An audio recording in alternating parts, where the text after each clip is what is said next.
Hello and welcome, everybody. I'm so excited to have you all here today.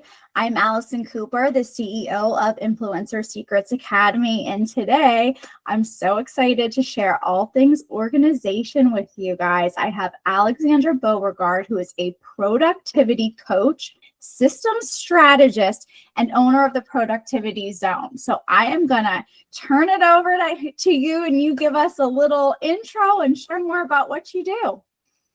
Well, first of all, thank you so much for having me. I'm so happy to be here. So I started off actually as a wedding blogger and transitioned into productivity as many of the photographers and the wedding planners that I was working with asked questions about how I was doing back-end organization and how I was so productive and how I managed to have a business and a life at the same time. And so it kind of started to transition from there, and I stopped my wedding blog in 2017. Yeah, so I think I had it from like 2009, 2017, somewhere in there. It feels so much longer ago now when you think about it. So I switched over, completely ditched the wedding blog and switched to the Productivity Zone. And now I help female entrepreneurs take back control of their day, their time, their life, and their business by working smarter, not harder, with simple systems, routines, and schedules so that they can enjoy the true female entrepreneur lifestyle, which is having a life and a business they love at the same time without burning themselves out. And we have a visitor. Love it. Amazing. I mean, I know that so many people in our community are moms and they are just like, oh my gosh, how do I navigate all of this stuff and streamline my workflow? So I'm just going to jump right in. I did survey our community, so I have a list of questions to ask you, and we're just going to dive right in. Absolutely.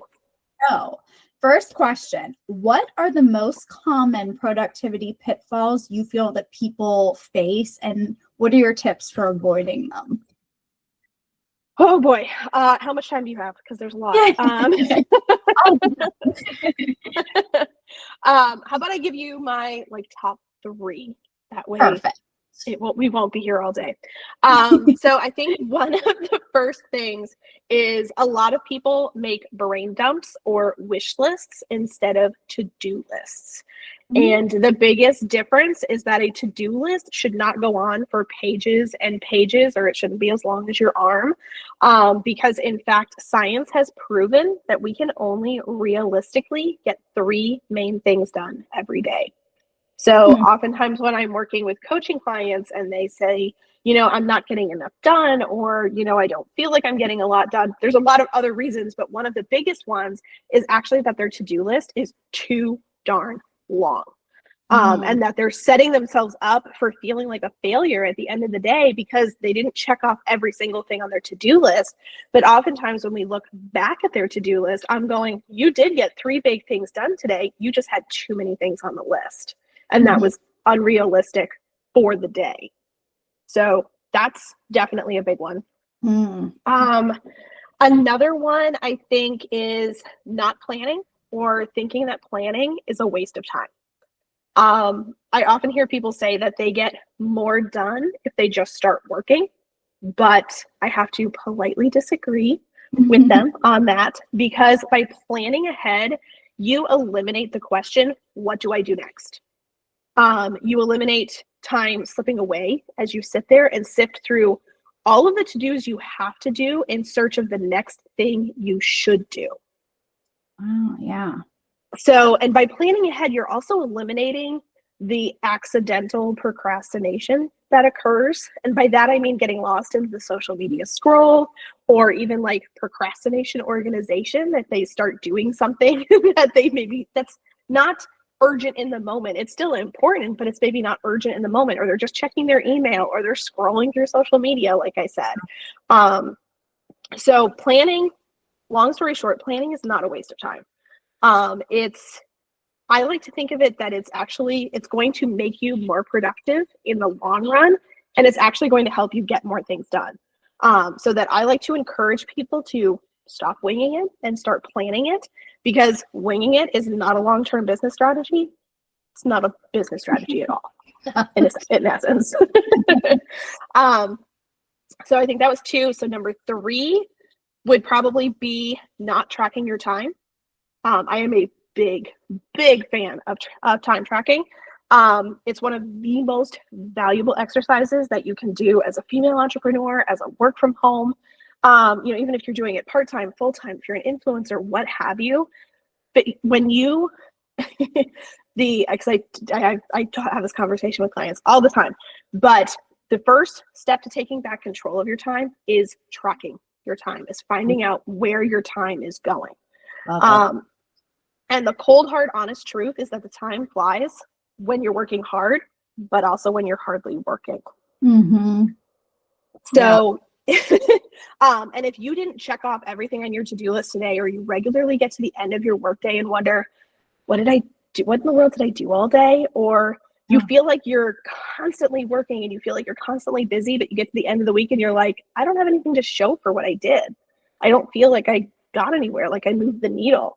And that is when you know that you have to track your time. That is like the biggest key indicator right there. And when every minute of your workday counts, especially if you have a limited amount of time to work, you have to know how you're spending it. Because how you want to spend your time, how you think you spend your time, and how you actually spend your time are 3 very different things. Very different things. I actually have a whole time tracking exercise that I walk my paid coaching clients through. And I actually just made the time tracker template available as a free download on my website, which I can send you the link for. And it walks you through the whole exercise that I do with my clients. Oh my gosh, absolutely. So they tell me it's the most enlightening gut punch that they've ever had. And that kind of thrills me, to be perfectly honest. But time tracking is definitely something that will really, really help you to become more productive and get more things done in the long run, when you figure out exactly how you're using your time and how you can use it better. Love that. Great answers there. So how do you think that influencers can better structure their daily routines so that they can maximize efficiency? So the first thing I would say is having them is a great place to start. So the biggest thing when you don't, I am obviously, like, the whole basis of my business is systems, routines, and schedules that are simple. And not having those is, you're allowing then your business and your life to run you instead of the other way around. You are the boss of your business. You are the boss of your life, and you are in charge of how your business is run, how your life day to day goes. You're in charge of all of those things. And when you don't have systems, routines, and schedules to help you run those things, you're allowing everything outside to run you. But what's even more important than having those things is personalizing those systems, routines, and schedules for you. So often you see all the time on social media, on YouTube, on Instagram Reels and TikToks and everything else. You see people like sharing their schedules or their routines, and you think, oh, that's cool. I want to have that same result. I want to do what they're doing. So that they try to copy and paste it into their life without taking into account their season of life versus the person that was sharing it on social media. So that copying and pasting really doesn't work in these situations. Because everything from, like I said, the systems, routines, and schedules, even productivity is personal. And you have to customize those things to fit you like your favorite pair of jeans. Like, it's not just something that you can just share between friends. It's not something that makes sense from me to you, or you to me, or me to her, or anything else. It's you can't just copy and paste it. And I think that's the biggest thing that people, again, like I said, they see it on social media, they see it on YouTube, they see it in, just going to somebody's house or whatever. They're like, oh, I want that. And when I have that, I'll be happier, more successful, more productive, any of those things. But again, they're not personalizing it for their season of life, their day to day, their personality, the things that they like, that they don't like. Like for me, I am never, ever, going to be a runner. So no matter how many workout experts tell me, oh, you should be running and doing this and doing that, I'm not going to do it because I don't like to run. And it's not going to do me any good if I'm doing something that I hate to do. Yeah. So personalizing those routines is huge, and having them first of all, and then personalizing them. Something that I also come across too is that you can have like the same type of routines as other people. So like my 5 favorite routines are a startup or a start the day routine, a workday startup routine, a morning like self-care routine, and then actually that's not 5, it's 6. I can't do numbers. So then there's also a workday shutdown routine, an end the day routine, and an evening self-care routine. And those, I think it's, for me anyway, like those 6 are what helped me to be a better business owner and a happier human being. And I think that they're a really good foundation and a really good basis for other people to build routines off of. Yeah, that's really, really great insight. Really great. So let's shift gears a little bit to workspace organization. What are ways that, we can keep our workspaces organized so that it helps influence our overall productivity? So I do think that your office and your workspace should, no matter how big it is or where it is, it should be an inspirational and productive place to do work. And that it shouldn't be a dumping ground for everything else. One of my favorite authors, influencers, she also runs a planner company, is Emily Lay. And she likes to say that physical clutter is mental clutter. And then I like to add that clutter is distracting. So don't allow clutter to keep you from getting stuff done. Yeah. So that if you work from home and you don't already have a designated office space or workspace, make it a goal to set one up ASAP. I think that's definitely number one, and try really, really hard to not have it be in the same place that you sleep. Yeah. You need a defined boundary between where you work and where you rest. Yes, 100%. Hard line, hard boundary. Yeah. And if that space or place has a door, even better, because that allows you, and it really helps you to separate your work and your home or your life and your business. And it's really, I feel that it's really important part of achieving work-life balance. When we lived in Massachusetts, I had a door in my office. Here in South Carolina, I don't. But like for me, it's like when I shut down my computer at the end of the night and I like push my chair in, like that is it. I'm done. That's the boundary for me. That's that line that's creating it. So that even if you don't have a door, it's great if you do, because it really kind of gives you that like I am closing the door, I'm walking out of the office kind of feeling. But to also have that same thing if you don't have a door is to shut down your computer, push in your chair, and you've left your workspace like clean for the next day. I used to, like when I used to end my work days, I used to just leave everything where it was so that I could just pick back up when I got to work the next day. But working from home, that really started to actually give me like anxiety and make me feel really overwhelmed. So that like I was like walking into a mess. And that did not give me great feelings. And I like started to avoid work then because I was walking into a mess and I had all that overwhelm and that anxiety. So that starting or ending my day with making sure that my desk was clean, my desktop was cleaned up, everything was put away. If I had, coffee cup, I usually have like 3 different drinks on my desk at any given time. I'm not sure why. Same. I'll pick all of those up, make sure that things get in the dishwasher or in the trash. If there's any other trash, I'm picking that up. Anything that I took out, I'm putting away. I usually have like 10 different pens all over my desk. I don't know how. I have 2 cats. They usually shove them off onto the floor. But I'm putting everything away, and I still know where I left off. And I'm still like part of my my workday shutdown routine is that I'm making my plan for the next day. So I know what I have to do the next day. I don't need to see it. Yeah. I can pick it up, put it away, and start fresh in the morning. And that makes me then excited to get to work. It makes me really just happy to turn the corner and be like, yep, okay, now I can start work. It's a fresh start. It's a clean slate. And not have that sense of like, ugh, I'm walking into a mess and having that anxiety and that overwhelm. I Um, love that.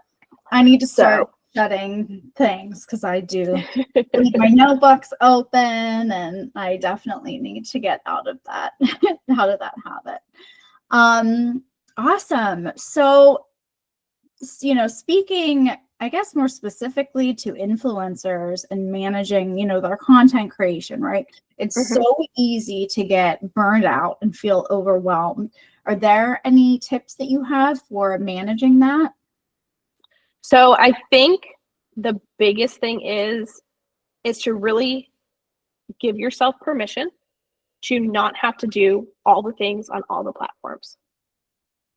Mhm. There are so many ways to produce content. Now there's YouTube, there's blogging, there's a podcast, there's TikTok, there's Instagram, and on Instagram you have Instagram Reels, you have stories, you have carousels, you have graphics and still photos.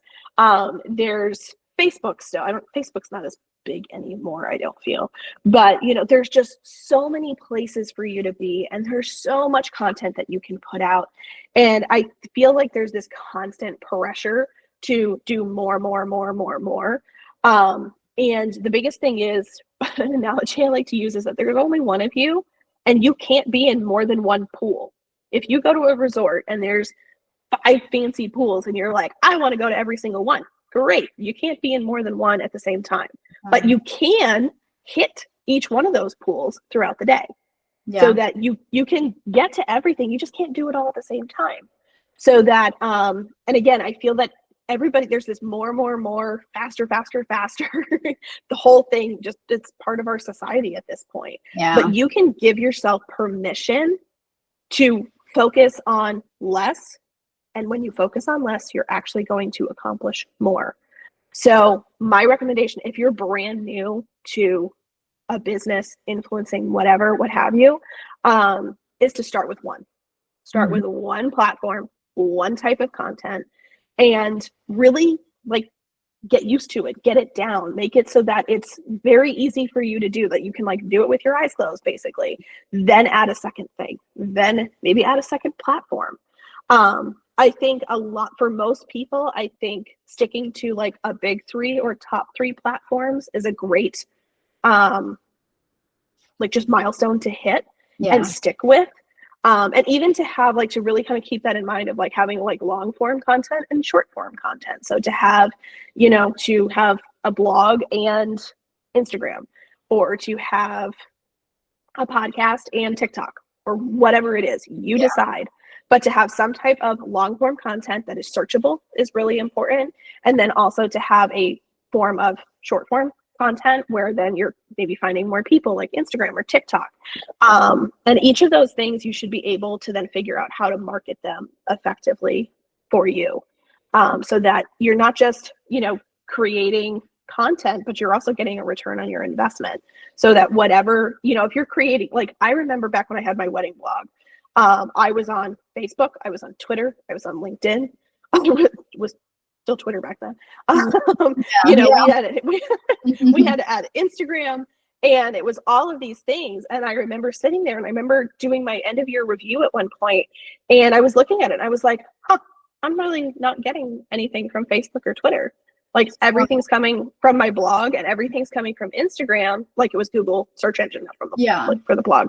And then from Instagram, and I was like, why am I spending all of this time and effort into Facebook and Twitter, and I'm barely getting, a couple hundred views, whereas Google was sending me thousands, Pinterest was sending me thousands, and Instagram was sending me thousands. And I was like, yeah, that's not, I'm cutting those out for the next year. There's just no point anymore. Another thing for me is that I don't want to have a YouTube channel. So I'm not going to do a YouTube channel. I love to blog. Blogging is my first love. So that for me, I'm not going to do something that I really don't want to do, because I'm not going to want to do it. Yeah. I'll procrastinate it all the time. So I think to really figure out, what platforms and what types of content are your favorite, which ones do you hate, which ones are time sucks, which ones are giving you a return on your investment, which ones aren't, which ones need to be done by you, which ones could you possibly outsource if that's a possibility for you. Yeah. So to figure out then your big three or your top three platforms, and then to figure out a consistent schedule that you can keep up with. And remember, consistent doesn't have to mean all day, every day, or even every single day. It's your version of consistent. So that can be, doing 3 reels a week and stories every day except for Sunday. You take a social media free Sunday. That could mean, 1 blog post a week or 1 YouTube video a week. And don't ever discount repurposing your content across platforms. 1 piece of content should not be seen once. Like, people need to see your content like 21 times. Over and over. Use that and reuse. Yes. It's a great way. That's awesome. I agree. I have like no interest in TikTok, so I just don't do TikTok. Exactly. It's not for me. And I'm like, I'm not putting effort in there. Great tips. Okay, so this is my favorite question. What are the best digital tools or apps that you are using for staying organized or for your project management? This might be my favorite question because I am a huge fan of Asana. Me too. Oh, yay! I'm happy. So I will admit to you that I don't know what I was thinking, but for the first 2 years of my business, I ran my business out of notebooks and sticky notes. Don't know what I was thinking. In fact, when we moved, I found a bunch of like my old like idea notebooks, and I was just like, oh my Lord. I don't know how my hand didn't fall off. I don't understand how I ran a business from notebooks and sticky notes. But that running my business that way led to overwhelm, exhaustion, and major burnout. But the thought of paying a VA really stressed me the heck out. And I was just like, I don't know how I'm supposed to do that. But when I discovered the magical world of project management tools, everything changed. I did start with Trello first. I can't get behind Trello. Trello there's a lot of issues with Trello. That's my personal opinion. I know some people really love it and they hate Asana, and to each his own. But I did start with Trello, and I did create all of the systems that I still currently use in Trello. But when I moved them over to Asana, I made them like a million times better. So that if anybody comes and asks me like Trello or Asana, and I'm like Asana every day, all day. So and the thing is that so many people get really overwhelmed by Asana that it's like, it's this blank slate. And I don't actually like how like it starts you in there, because it's like, it sets up like things a certain way, and I'm like, that's not quite how I would do it. But when you create systems in Asana, you can basically, and this is what I have done, and I have an entire course called Asana Assistant, you can turn Asana into your assistant. I love that. So that, and again, people don't realize that Asana can be used for so much more than just task and project management, because it can help you organize and keep track of ideas and information, as well as streamline and house your workflows and systems. I have probably 24 systems in my Asana. Wow. I think I have like around 24 systems. And it's like, I have online courses, digital products, and that kind of thing. So I do launches. So everything is in there. I keep track of all of my lead magnets, all of my funnels, everything is in Asana. And that's like, it's my main business hub. It's my right hand. It's my assistant. It acts like my assistant. Everything is in Asana, so that I don't have to go running all over the place trying to find this, that, and the other thing. Everything is just in one place. And often, like I said, people just think it's a task and project management system, but you can house stuff in there. Like I said, you can house information. I have all of my content ideas in there. I have reel ideas in there for creating reels for Instagram. I have, step-by-step with my workflows, to make sure, because another thing too is that when we have everything in our brain, we tend to forget things. So that having systems really written out means that you're not forgetting things, and you don't have to remember them either. Your brain can only hold so much. So Asana is my second brain. Asana is basically my second brain. But I also would not discount the power of a digital calendar, not the same as a project management tool. Not saying that you have one or the other. I'm saying have both. So like I use iCal. You can use Google Calendar, whatever you want to use. But for me, anything with a scheduled date and time goes on my digital calendar with reminders, because nothing else. You can't set reminders like in Trello. You can't set reminders in Asana. Your paper planner isn't going to jump up and down and remind you that you have a haircut in 30 minutes, you know? So reminders are a huge, huge thing for making sure that you're staying on top of deadlines, to make sure you're not missing a meeting or an appointment or what have you. So I love using them together to map things out. I also use a paper planner. That's to time block my day. So that that's like my planning tool dream team, basically. But my favorite thing is Asana. And then otherwise, like to house and organize files, I use Dropbox. You can also use Google Drive. I have a little bit in Google Drive, but and keeping that all organized, like have a file, like a digital folder organization system, so that you don't spend hours searching for something. Been there, done that. I don't need to do it again. Yeah. So my next question, I guess, kind of piggybacks on that, because do you think Asana or Trello or something like that is a good way to use for influencers to track progress and set goals, or would you use something else to do that? So I do, I have like a whole goal setting system that I've set up for myself in Asana. That's where I just keep track of everything. I mean, with influencers, you're also keeping track of, you know, affiliate income. And I know that there's 3,000 probably different systems for that. But I would still have one place where like you keep all of your links, where you keep all of your upcoming, you know, collaborations or whatever. I still think that you should still have one place that's for you. You might still have to have, you know, other programs that you use to collect information, where you have to put up information, upload, download, whatever. But I think having one place for you is really important. But when it comes to goal setting, I don't know about you, but I'm always super motivated and inspired at the beginning of the year to do all the things. All the things. All the things. It's the start of a new year and you're just like, I want to do this and that and this and that. Yeah. And it's really easy, maybe too easy, to get caught up in the new year, new goals excitement, but it can also be incredibly exhausting and overwhelming. And that's actually why 80% of people fail to keep their New Year's resolutions by February. 80%. And it's because, again, they're trying to do too much all at the same time. Yeah. You're one person. If you spread yourself too thin, you're going to burn yourself out. Yeah. True. So that instead of trying to go all in on all the things, try focusing on a few things or even just one thing at a time. That's one of my biggest things that I do when I'm working with coaching clients, is to help them to focus on less so that they end up accomplishing more. Because oftentimes you're moving from one project to the next, but you're never actually finishing one. So that you constantly feel like you're doing stuff, but you're like, why am I not getting anywhere? Why is nothing finished? Why do I not feel accomplished?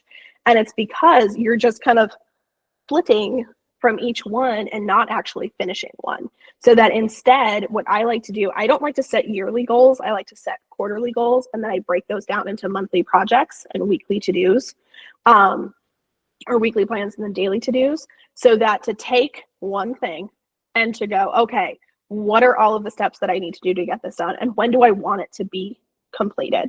So that I like to work backwards. I've always done that, even like with term papers or projects in school. It was like, okay, this is due in 2 weeks. Okay, so that means I have to, and then I worked backwards. And I think you can absolutely use, usually I like to start off on paper. I'm a big paper girl. I still like to put pen to paper. So I'll write it kind of like all out, kind of brainstorm it, brain dump it on paper, and then I'll move it into Asana and then schedule everything out so that I have that, that kind of that bird's eye view and that to be able to see it.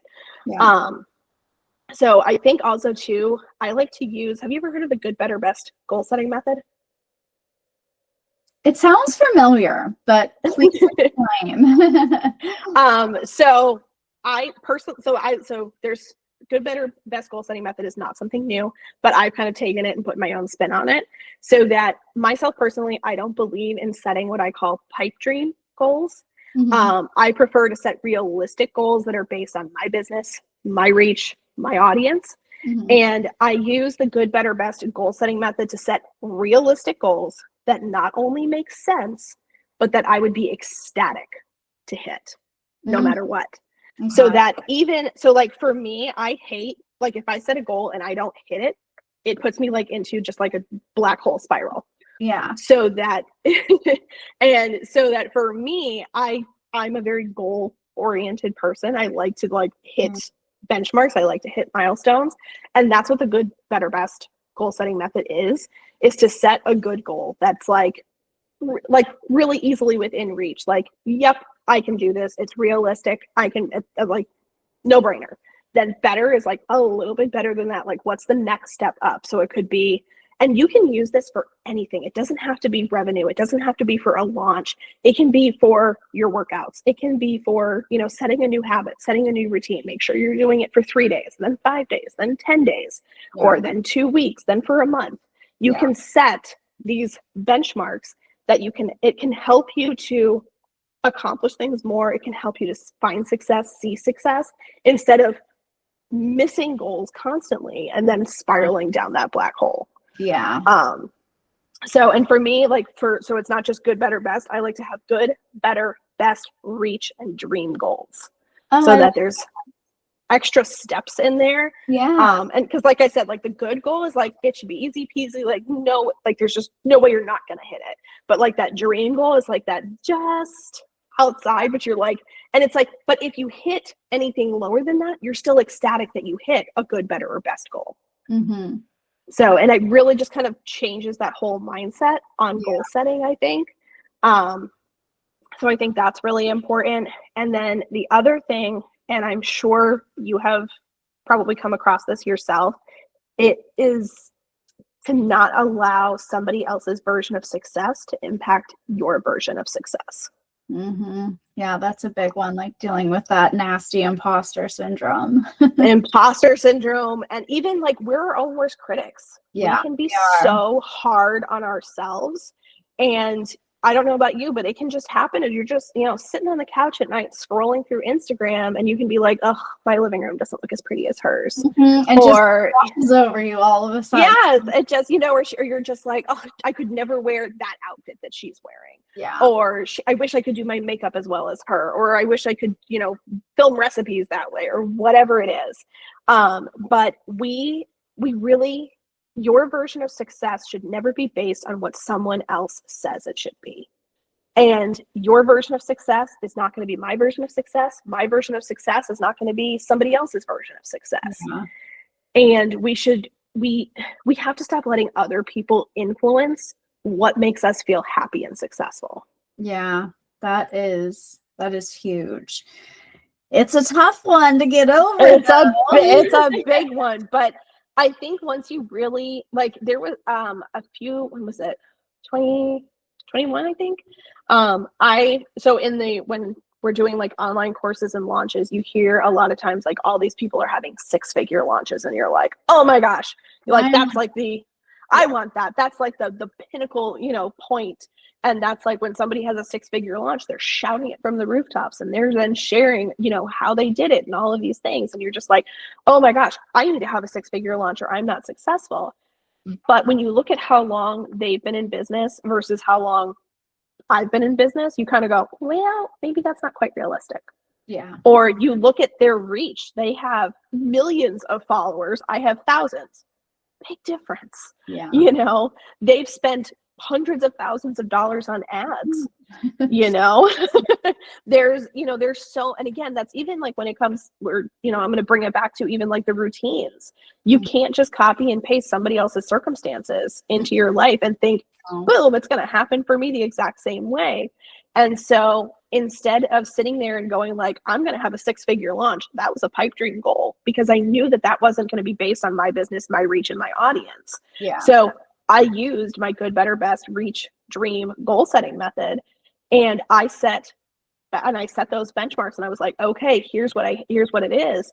And I hit the dream goal halfway through the launch. That's amazing.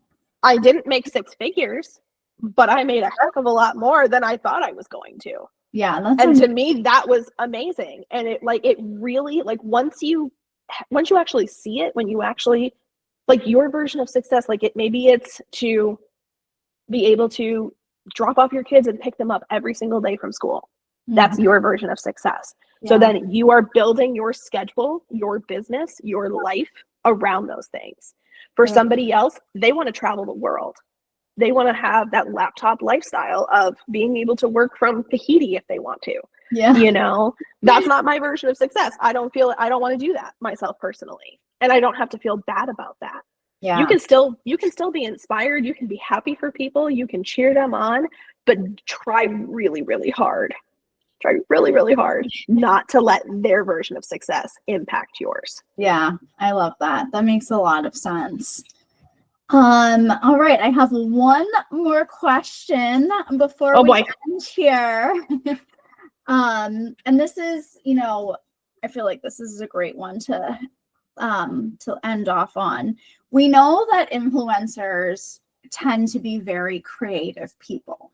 Mm-hmm. So what are some ways that you can share for influencers to develop better habits to maintain long-term productivity, but without sacrificing their creativity? Because as we know, that can just kind of, you wake up one day and you're like on fire, and then sometimes it'll happen late at night and it's out of your routine. This isn't the time that I dedicated to work on content. How do we navigate that?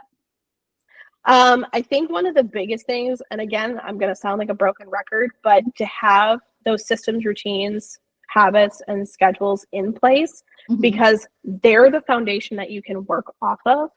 And so that even if, like, for me, I create what I call like daily blueprints, which is basically like, these are certain things that I want to do and have to do every single day. Doesn't mean that they're going to happen at the same time of day every single day, but that they're all going to happen in the same day. Did I say that right?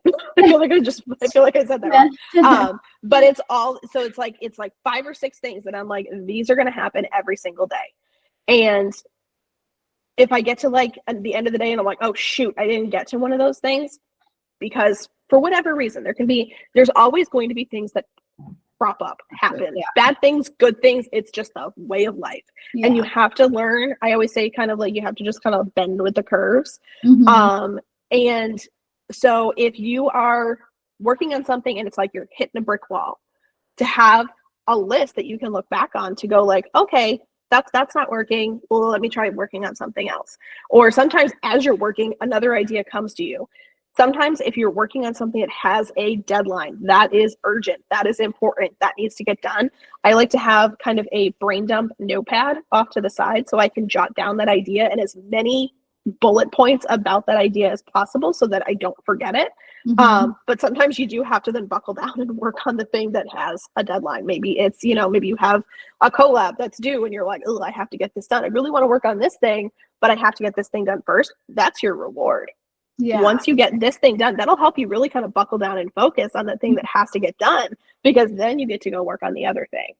I also think that batch creating content ahead of time, so that, because it allows you to still be able to create things in the moment. So that you can have certain things, like you can have your consistent, content creation schedule. You can have certain things that get published every single week. But then you can also, if you get an idea in the moment and you're just so darn excited about it, guess what? That's bonus content. That's bonus. So I think that still having those foundations sets you up to be creative. It sets you up to have freedom. Oftentimes I get so much pushback on having systems, routines, and schedules, because people quit their 9-to-5 jobs because they didn't want that. And they're like, systems and routines are too rigid. They're too strict. They want to be free to flow. I get it. But they also, then they sit there and they say they started their own business because they wanted freedom and they wanted to be their own boss and they don't want restrictions or rules. But the bottom line is that those things give you freedom.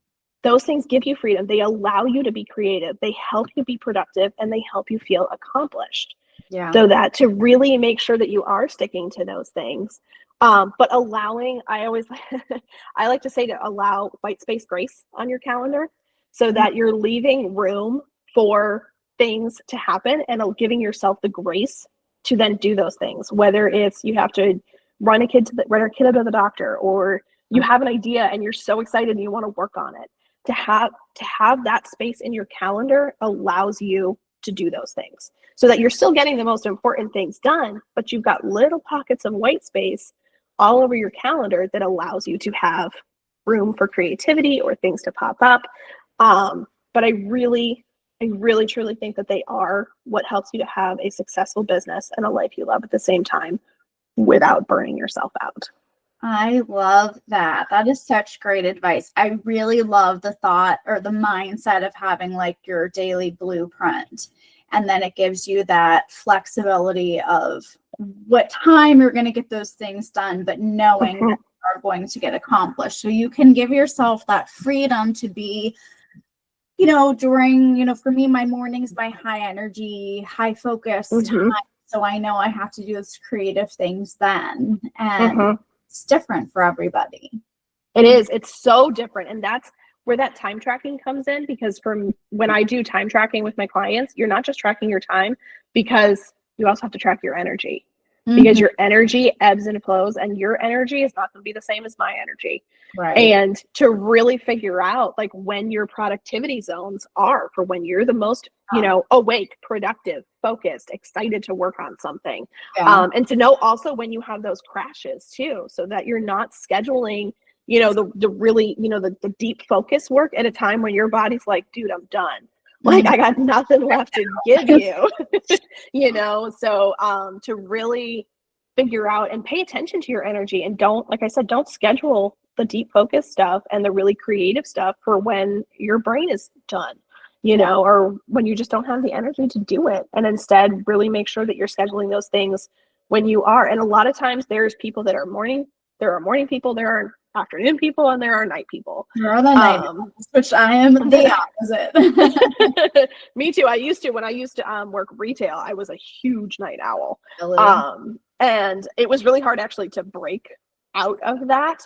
But like now that I'm a morning person, I can't even imagine being a night owl. Like that is when my brain is done.